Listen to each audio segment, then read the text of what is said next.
You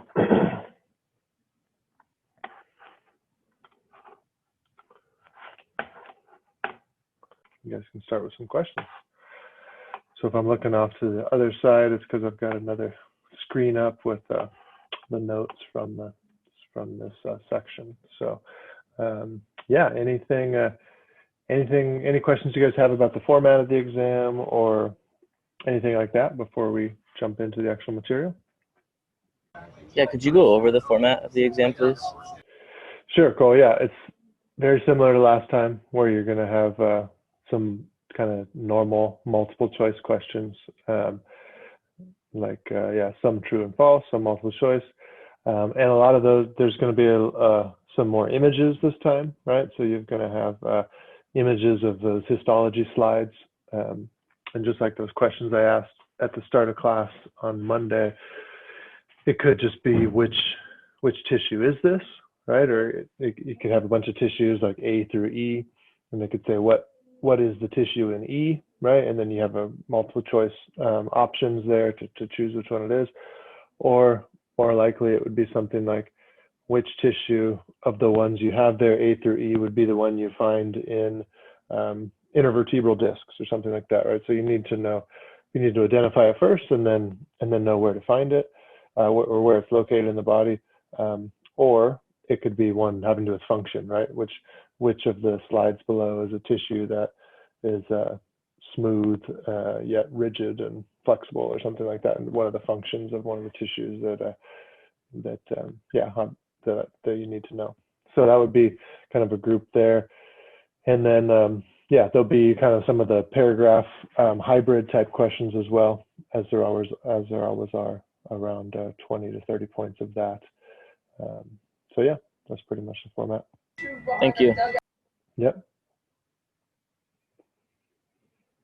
Any other format type questions? Yeah, I have one. So if it's like pictures of the tissues, will it be like in color or black and white? It could be either.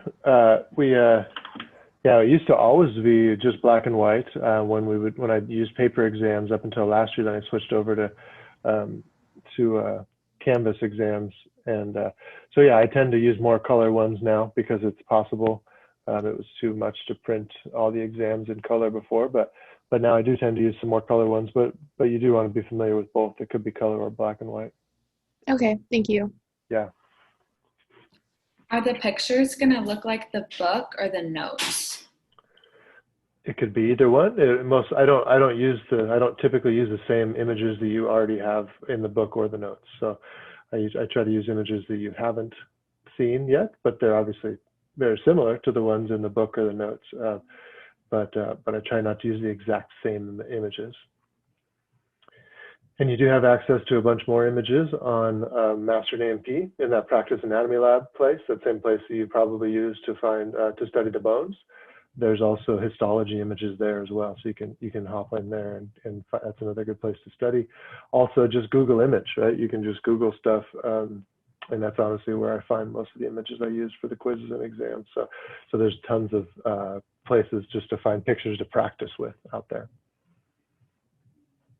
All right. Okay. So what? Go ahead. Somebody have a question? Cool. Yeah. I was just curious. So the format of the images, it would be like a fill in the blank, like what is this, or it wouldn't, other than the ones that are saying like this function, this blank functions as this. It would be the other questions of that picture. Sorry, would be like filling the blank.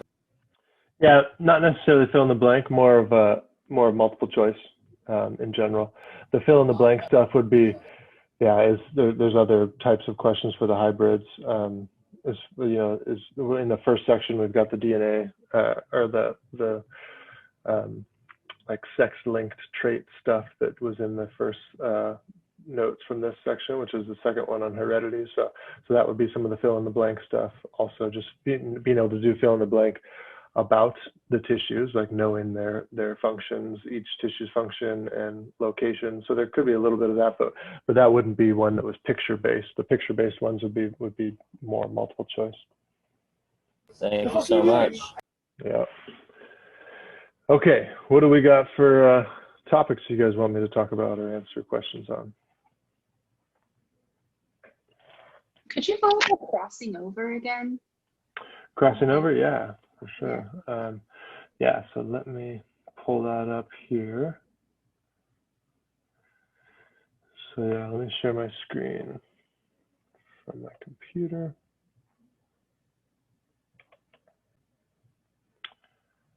Okay.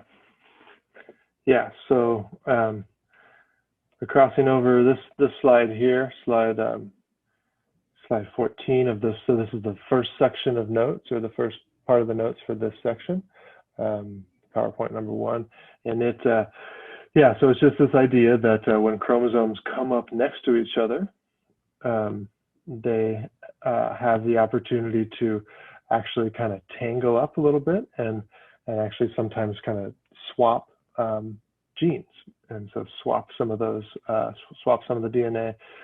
So it goes from one chromosome to another. So this example of kind of walking through it, starting with number 1 here, we got the genes from hair color, genes from eye color, and these two going up next to each other.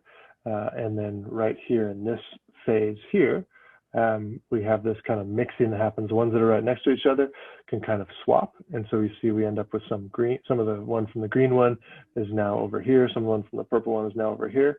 And then when these work all the way through meiosis down and get to meiosis, get to meiosis 2, where now there's 4 different gametes, then we can see that these two, the ones that go into gamete 2 and gamete 3, those don't look like the ones that we started with up here in the first step. And so because of that crossing over, we get some genetic variation there. And so this could be an example of ones that would end up in 4 different sperm cells, right? Or for 4 different egg cells, right? And so then those go, and now we've got a different set of genes there than we had initially in the parent cells. So that just creates some really endless genetic variation because of all the different ways that crossing over can happen. And that's the basics of what you need to know about it. Besides, probably go to here as well, just knowing where it happens. So this is happening in prophase 1, right? So crossing over happens in prophase 1. That's another important piece. And then at the end of meiosis 2 is when they're finally split into those 4 different gametes, and that's when we would actually have different chromosomes in each of those 4 because of crossing over. So that's the basics of what you need to know about that. Okay, I have a question as well. Yeah. Do you want us to know all the different syndromes that come with like chromosome deficiencies and like stuff like that? Yeah, just the basics of what I have here at the end of these slides. So it's really, I think how many did we talk about? I talked about Down syndrome, Turner syndrome, and Klinefelter syndrome, just those 3. And really what you need to know is really just what's on the slide. So trisomy 21, Down syndrome just means an extra copy of chromosome 21. And Turner syndrome, just kind of knowing what it is as far as the genetic makeup of the individual, and these basic symptoms of each.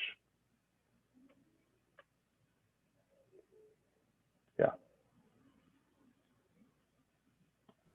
Can you clarify the silent mutation versus missense mutation? Yeah. That, because I was getting really confused in the quiz. Yeah, for sure.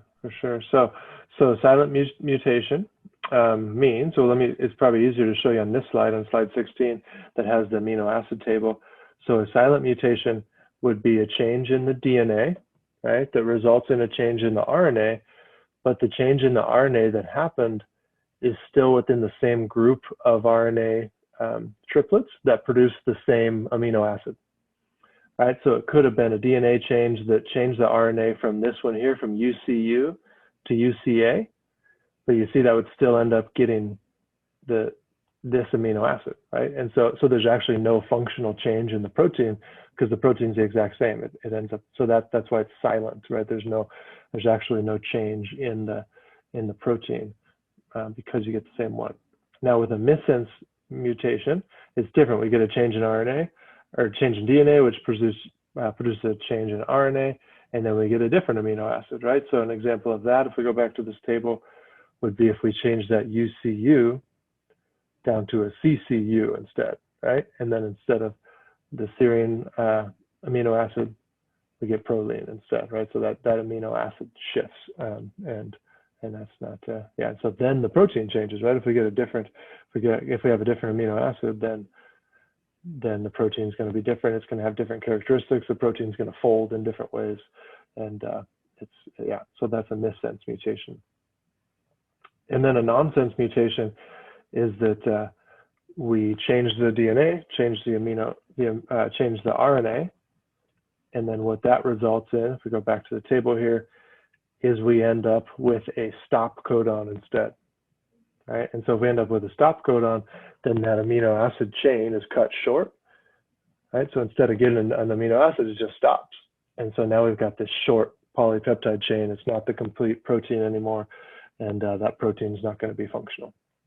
And so most likely it's just going to be missing, right? And that doesn't always result in disease. That's what happens with going from brown eyes to blue eyes, is you're just missing a protein that absorbs the light to give you the darker color eyes. And so it doesn't have to be something that's, negatively affecting you, but that's an example of a nonsense protein or nonsense mutation. Thank you. You're welcome. What else? Can we go over like the different tissues and just kind of like basic stuff about it? Oh, the tissues? Yeah. Yeah. Are there any specific you want me to go through, Eddie? Or because that could take a while to go through all of them. You kind of just like epithelial tissue in general and then connective tissue in general, like that, Yeah, or like specific ones? Like epithelial and connective. Okay, cool. Yeah. So let's take a look here. All right. So in this first one, histology and epithelial tissue, some of the key stuff to really get, number one is that we only have 4 tissue types in the whole body, right? There's only 4. There's epithelial, connective, nervous, and muscle. That encompasses everything in our body, right? So if a tissue doesn't fit into one of those, then they all fit into one of those. So that's the deal with histology. Okay, there's really just those 4 types. This part, we don't necessarily need to talk about that, but let's talk about epithelial tissue specifically. So one key thing to remember, we typically think of epithelial tissue as just being the covering and lining part, the membranes and all that, but it's also glands too. There's the glandular part, right? So there's the 2 types. There's the covering and lining part, and then the glandular part. So our whole endocrine system, right? So our pituitary gland, our thyroid gland, that's part of our epithelial tissue too, right? We don't typically think of that as being epithelial tissue, but it is, okay?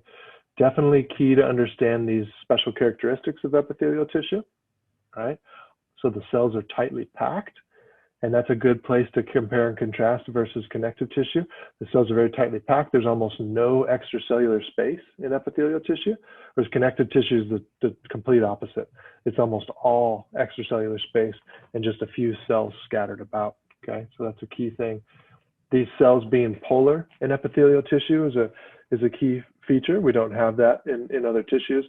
So one side of the cell, the apical surface, is very is totally different than the other side, right? That's the side that's facing outside, whether that's outside on the skin or outside being the inside of our GI tract, okay? And then the bottom side, or the basal surface, is the side that's being anchored to the connective tissue, okay? And so all connective tissue has that, and that's the characteristic, or sorry, all epithelial tissue has that, and that's the characteristic called the cells are polar, okay? The third one connects right to that. All epithelial tissue is anchored by connective tissue, okay? And then number 4, it's avascular but innervated, and so that means there's no blood vessels in epithelial tissue. That's just a rule for all epithelial tissue, but it's innervated, so meaning it has nervous system innervation, okay? And then the other piece to compare that with connective tissue is that connective tissue has a varying degree of vascularity. Some connective tissue has no blood going to it at all, which would be like cartilage. And then other connective tissue is very vascularized. It's the blood itself, or it's fat tissue or bone tissue, which is very, very vascularized. And then lastly, this one about it being highly proliferative or regenerative, meaning that those cells are constantly being made and replaced because they're getting damaged, because they're in areas with high friction or intense chemicals that are destroying them. So those are kind of the key features of epithelial tissue. Okay, any questions about those kind of general characteristics of epithelial tissue before I talk a little bit about connective tissue?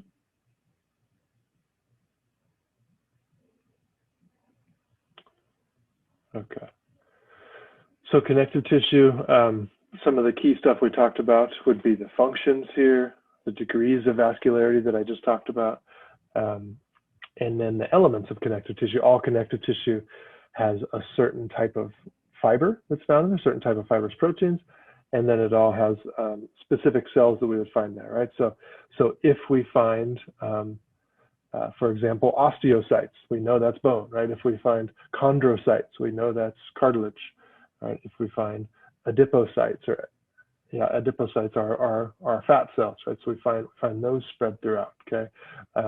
And so you do need to be familiar with that terminology a little bit, where site is always the cell that kind of maintains the matrix, okay? The blasts are the ones that are going to be creating the proteins, sending out those fibrous proteins, creating everything that's in the extracellular matrix.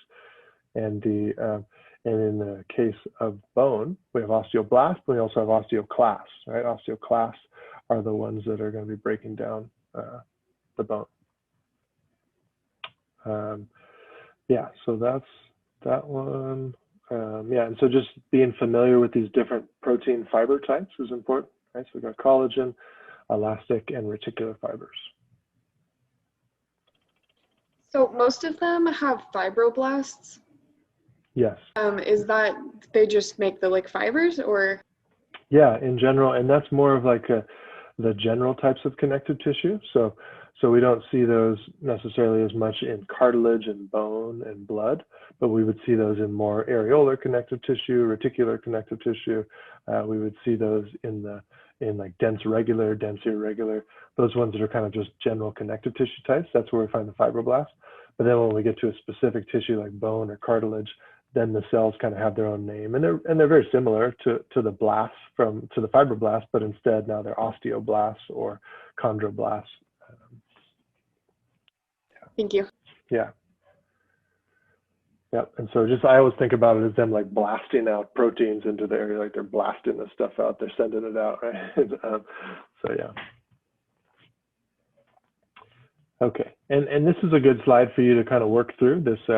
This just kind of compare and contrast between epithelial tissue and connective tissue. We kind of just did that as I was talking, but that's a good one to make sure you're familiar with as you're going through. And we're always going to have some immune cells in connective tissue, right? So we've got macrophages, lymphocytes, mast cells, right? And then here's all those sites, right? And the blasts here, okay? And so in the case with cartilage and bone, all those the cells that are osteocytes or chondrocytes, they started as osteoblasts or chondroblasts, and then what they did is they just released all the protein or matrix around themselves and pretty much just encompass themselves in a little, they pretty much lock themselves in where they're at by releasing all that stuff that becomes hard, right? And then they're just stuck there, and now they're sites instead of blasts is pretty much what it is. And that little cave that they put themselves in is called the lacuna, right? So you have an osteocyte or a chondrocyte in a lacuna. That's just like that little enclosure that they've made for themselves and got themselves stuck there. I had a question about the mast cells because it said it's located in the areolar connective tissue. So would that be like considered epidermis or dermis layer? Okay, so the areolar, so yeah, we have Yeah, good question. So that is part of the dermis. Okay. Let's go to that one right here, though. I think that'd probably be the second one, right? Or maybe it's in the first one. Yeah, when we look at these different, let's see. Yeah, so the dermis is all connective tissue, right? So if there's any areolar connective tissue, it's definitely going to be in the dermis. The epidermis is pure epithelial tissue, and so yeah, mast cells we might have in the dermis. The only immune cell that we have in the epidermis are those Langerhans cells, right? Okay. And so we might have mast cells or macrophages in the dermis, and then other cells as well. But yeah, mast cells are really important for the allergic response. And so, for example, if you get something that kind of absorbs through your skin and creates an allergic reaction, it's most likely going to be those mast cells that are sitting right there in the dermis they're the ones that respond to that and create that allergic response. All right, what else?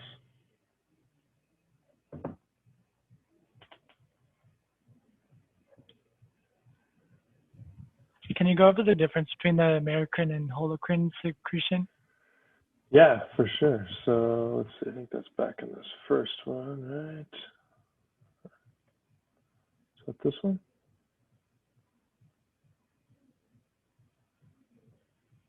Yeah, right here.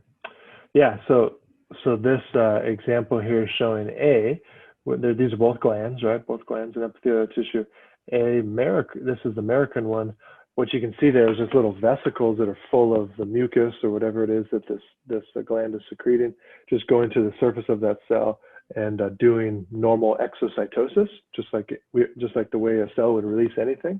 That vesicle just fuses with the membrane, dumps all the stuff out, and then it travels up the gland, goes out to the surface, does whatever it needs to do. But in holocrine, it's literally the whole cell going out, right? So one of these cells just falls out, right? And then there's other cells down here that can kind of come up and replace that one, but that's literally just the whole cell comes out, and it's just a bunch of cells that actually make up the secretion.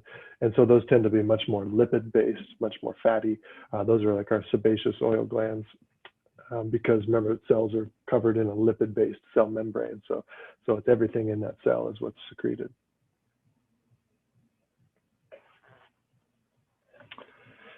Yeah, what else? Can you just go over like each connective tissue type, not specifically, just kind of like their name and where I could find them? Yeah, for sure. So let's pull this up here.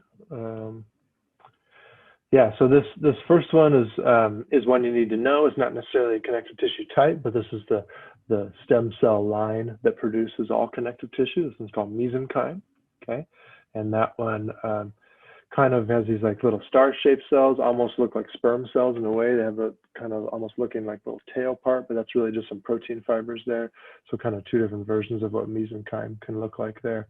And then from there, areolar connective tissue is the most abundant one. This is the one that we find underneath all epithelial tissue. Okay, so yeah, so we got that one.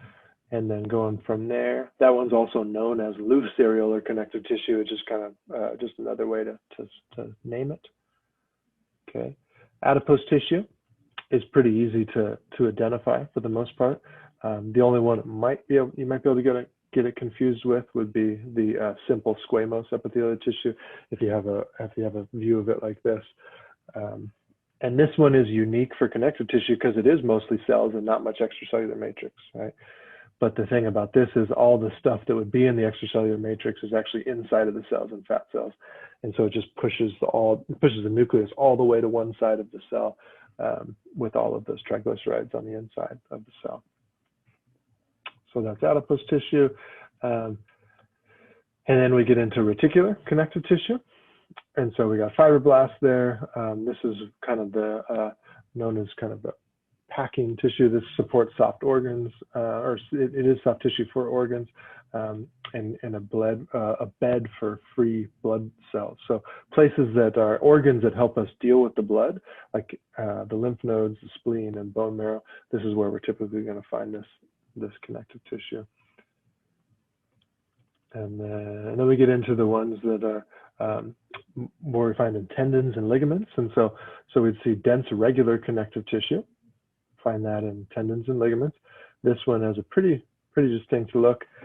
All the fibers are pretty parallel to each other, and then we have a few fibroblasts kind of spread throughout.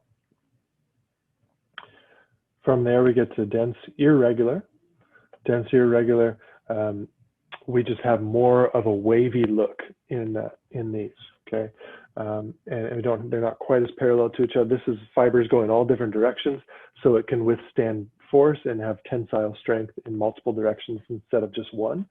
So your Achilles tendon is super strong, right? But if you put a lot of pressure on it and then somebody hits you from the side, that's how you tear your Achilles tendon, right?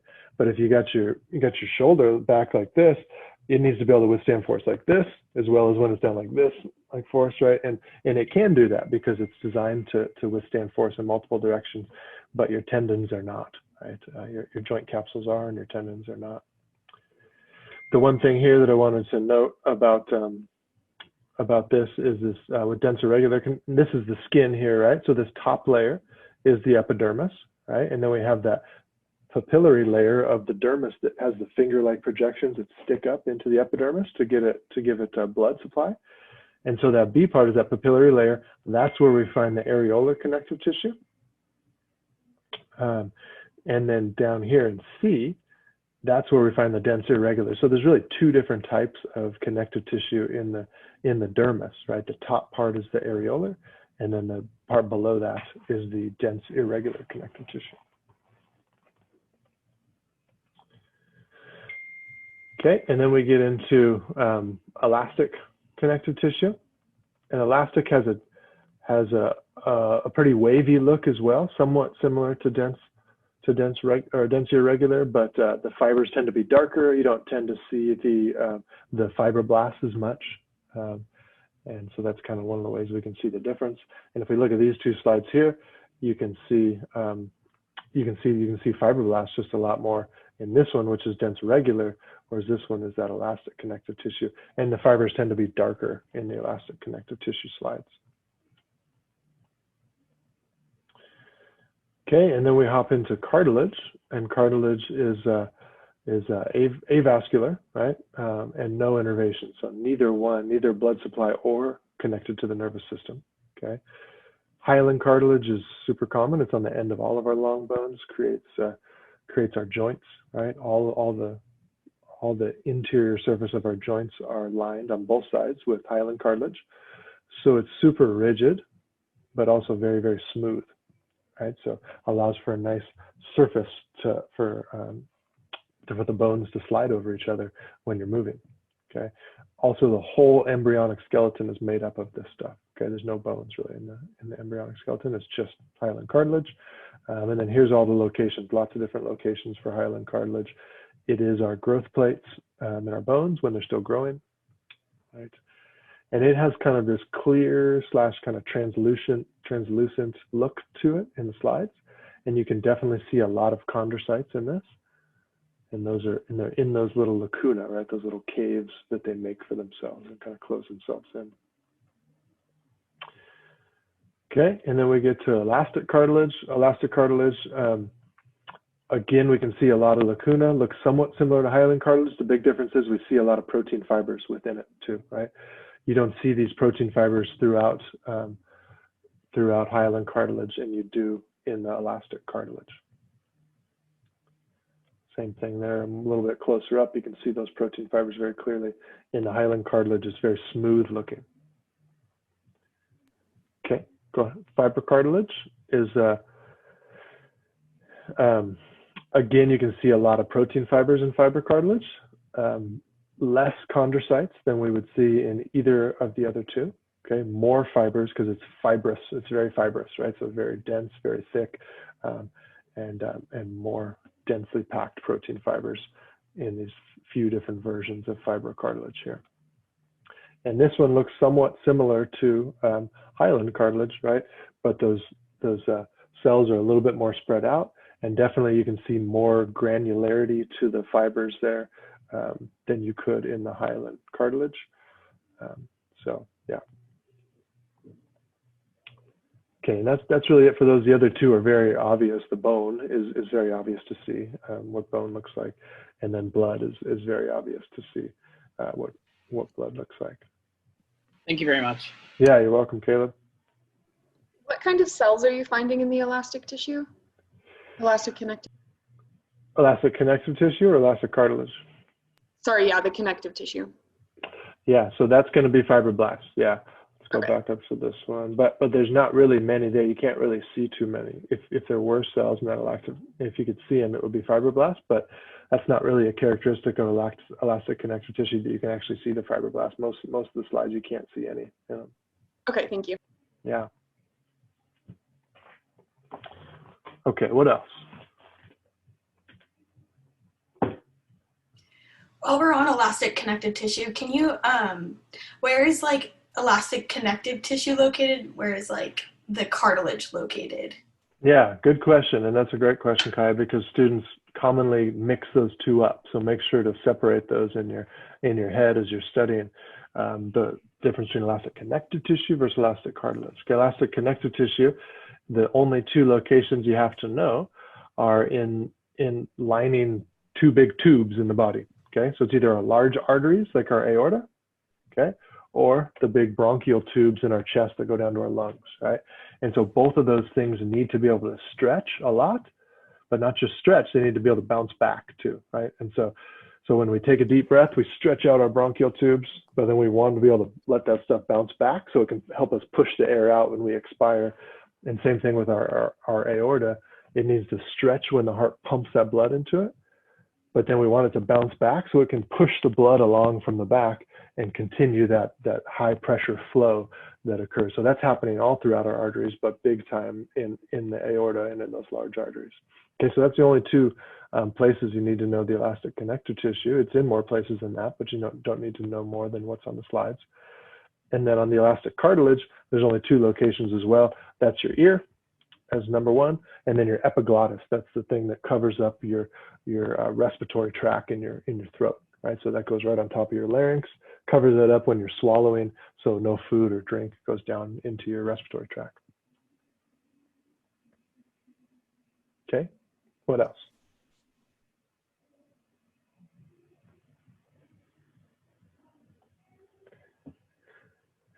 How are we doing on the sex chromosome linked traits? Does anybody want to walk through those?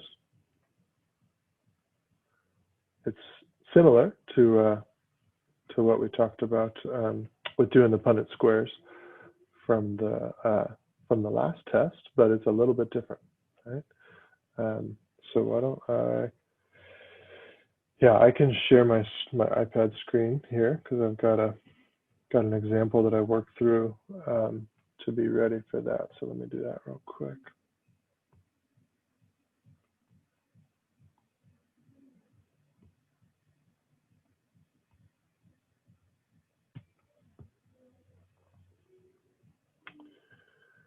Okay. Can you guys see my iPad screen now with the two Punnett squares there? No, not yet. Okay. So it gets. Oh. Now I think you can, right? You can see. You can't see the Punnett squares, but you can see my iPad screen, I think. Now you can see the Punnett squares. Good. Okay. Cool. All right. So this would be an example. Another. So a lot of times we have these X chromosome linked traits that are recessive. Okay. And so if we have, obviously it's a male and female with on either side of the Punnett square. And so obviously this is mom up here, right? So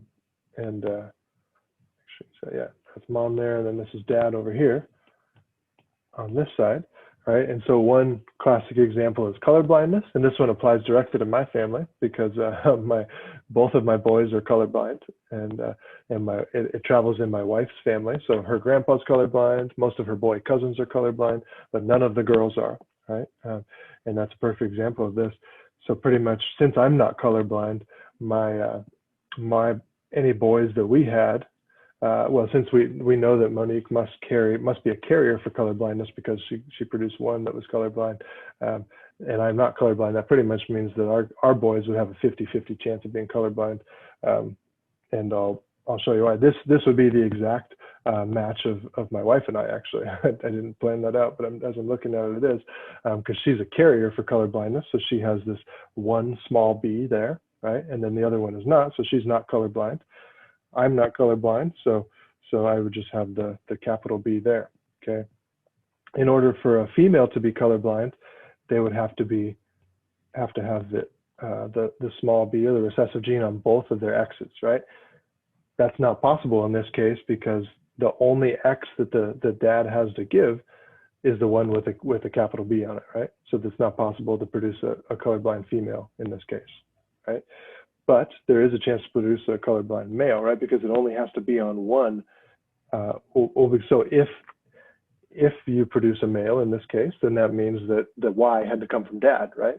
There's no way it could come from mom because mom doesn't have a Y. And so that means the X that the boy has is from mom. And so it could have been the capital one there, or it could have been the recessive one next to it, okay? So the way that we would work out the probabilities here, let's say, so probability of a colorblind child would be one question. So just the probability of any child being colorblind, right? So we've got, in this case, only 1 out of 4, right? Because it's really just that one, right? This one's not, I shouldn't do an X, that's confusing. Let me change my color maybe. This one's not colorblind. This one's not colorblind. This one's not either, but this one is, right? Okay, so that's colorblind child, but then another question could be, well, the couple knows they're having a boy. What's the probability that that boy is going to be colorblind, right? Now our denominator is 2 instead of 4, right? Because we know it's a boy, okay? And so in that case, it's just going to be 1 out of 2, right? Because there's 1 there, 2 there, right? So 1 out of 2. So it's a 50% chance. So it would be if boy, then probability of being colorblind is 1 out of 2, or 50%. If it's just colorblind child, it's 25%. Okay, does that make sense on that one? So should we have scratch paper for this test too? Definitely. Okay. Yeah, just for all the Okay, tests, you want thanks. to be ready with that for sure. Yeah. Okay. So then another example, if the same couple carries these traits for muscular dystrophy, which is another recessive trait carried on the X chromosome, denoted by the lowercase m here. So this would be a dad with muscular dystrophy, that's the lowercase one, and a mom who's a carrier for muscular dystrophy. Okay, so if we ask the question of what's the probability of producing any child with muscular dystrophy, right? That would be, so we would do this one here, not this one, not this one, but these two. Right, so there is a chance of the female having it now. So this is 2 out of 4. Okay, if we say of the females, a couple knows they're having a female because they got the test. They got that tested, but they want to know what's the chance of that female having muscular dystrophy, right? That's going to be 1 out of 2 because it's not this one, but yes on this one, okay? And then of the males, what's the chance? It's the same, right? Because this one has a lowercase, this one doesn't. So it's also 1 out of 2. So 50%, 50%, and 50% there, okay? Then the last final question that we could do here would be, what's the likelihood of this couple producing a colorblind kid with muscular dystrophy, right? So if we want to do that for all children, right? So we would take this one down, the colorblind child there. So 1 out of 4 times muscular dystrophy child right there. 2 out of 4. So we get 2 out of 16. And what is that? Is that 12.5? I can't remember what that one is off the top of my head. 2 divided by 16. Is that the 12.5 one? Let's see.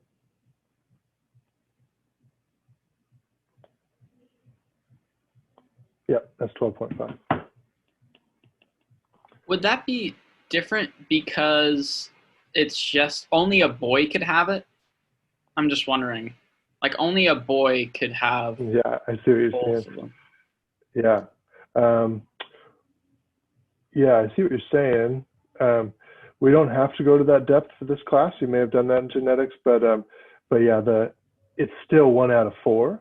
But yeah, we probably would have to also, if we want to be 100% accurate, we might have to factor in the sex as well. But for this class, we can definitely just go with the overall probability here, and then the overall probability here for sure. It's a good question. Okay then, but that we don't have to go to any more depth than that for this class here. So okay. Any other questions on that, or? So we could do it one more way too, right? We could say if boy, right? If we know the child's going to be a boy, what's the probability of having color blindness and muscular dystrophy, right? So then we're using this one, right? And we're using this one. Color blindness, just boy. Color muscular dystrophy, just boy. So 1 out of 2 times 1 out of 2. And that would be 1/4 there, 25%. So that would be kind of the last possible way to do that question.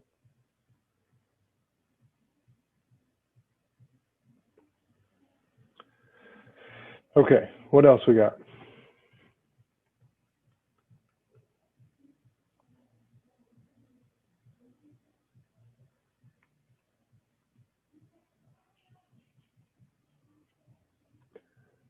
Any other questions you guys want me to go over?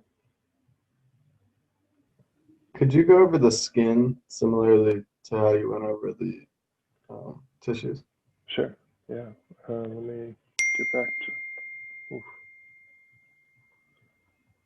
Can you guys hear that beeping when that happens? You can? Sorry, I think that's my phone. I don't know how to turn that off.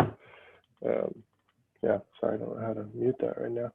Sorry about that. Okay, let me go back to sharing my screen from my computer instead of my iPad.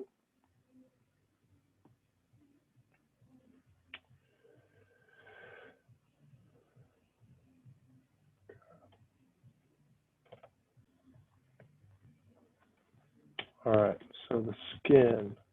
So this first one here on this first part on the skin, we talked about both or all skin layers a little bit, right? And the functions of the skin. So one thing definitely to be aware of is the different barriers, right? So we've got the physical barrier, the chemical barrier, and the biological barrier, and just knowing what things are used within that barrier. So for example, the biological barrier is the cells that are actually being used to protect the body, right? So it's those Langerhans cells and macrophages, okay? And then other functions of the skin outside of the barriers would be like temperature regulation, right, that we talked about. Also talked about these functions like sensation and vitamin D synthesis, right? So kind of outside of those barriers, there's still more functions, as well as reservoir for blood, being a site for excretion of certain waste products, right? These are all important functions of the skin. And then we've got these 3 main layers and really the third one is not necessarily considered part of the skin, but the epidermis and the dermis, right? The epidermis is purely connective tissue. It's simple, or not simple, but stratified squamous epithelial tissue, right? And then the dermis is connective tissue containing both areolar connective tissue and dense irregular connective tissue. Okay. Definitely want to be familiar with the different cell types that we have in each layer of skin, right? So we got the keratinocytes, melanocytes, the Langerhans cells, and Merkel cells. These are the primary cells in the epidermis. Okay. What else from there? And then when we get to the dermis, we're looking at the 2 main layers, which is the papillary layer and then the reticular layer. Okay. Papillary layer is that first part that's areolar connective tissue. And again, those papilla are those finger-like projections that point upwards, shown right here, that allow for a nice way to get nutrients to that epidermis above. Okay.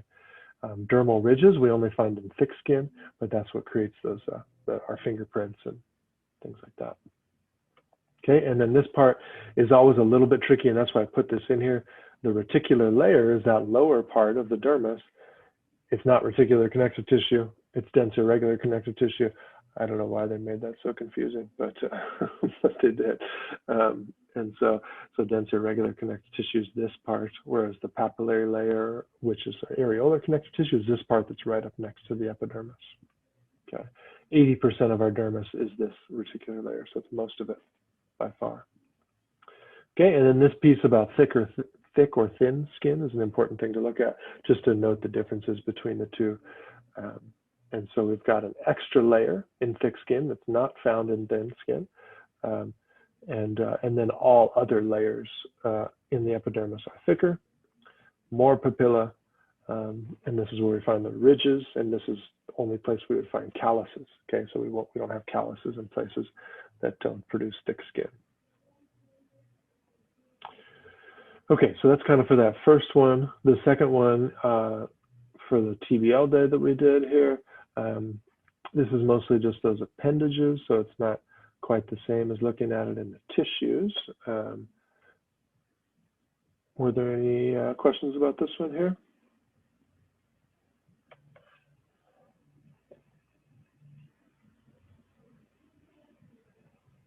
Yeah. Okay, go ahead. On the test, when it's like asking, like how the slides say like a bunch of information and kind of like the definition, is on the test it going to be the definition of this stuff, or are we just going to have to like recognize what it is? Are you talking about a tissue? Yeah, and the glands and everything, like the skin, hair, and glands. Yeah, I mean, it could be any combination of those, right? It could be a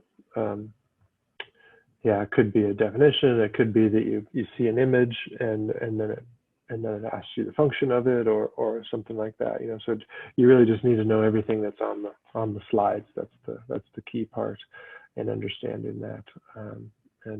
Yeah, it could be asked multiple ways, but it is definitely limited to what's on the slides and what I said in class. And I don't pull stuff from the textbook, but yeah, it could be asked multiple ways. Yeah. All right, what else we got? Anything else?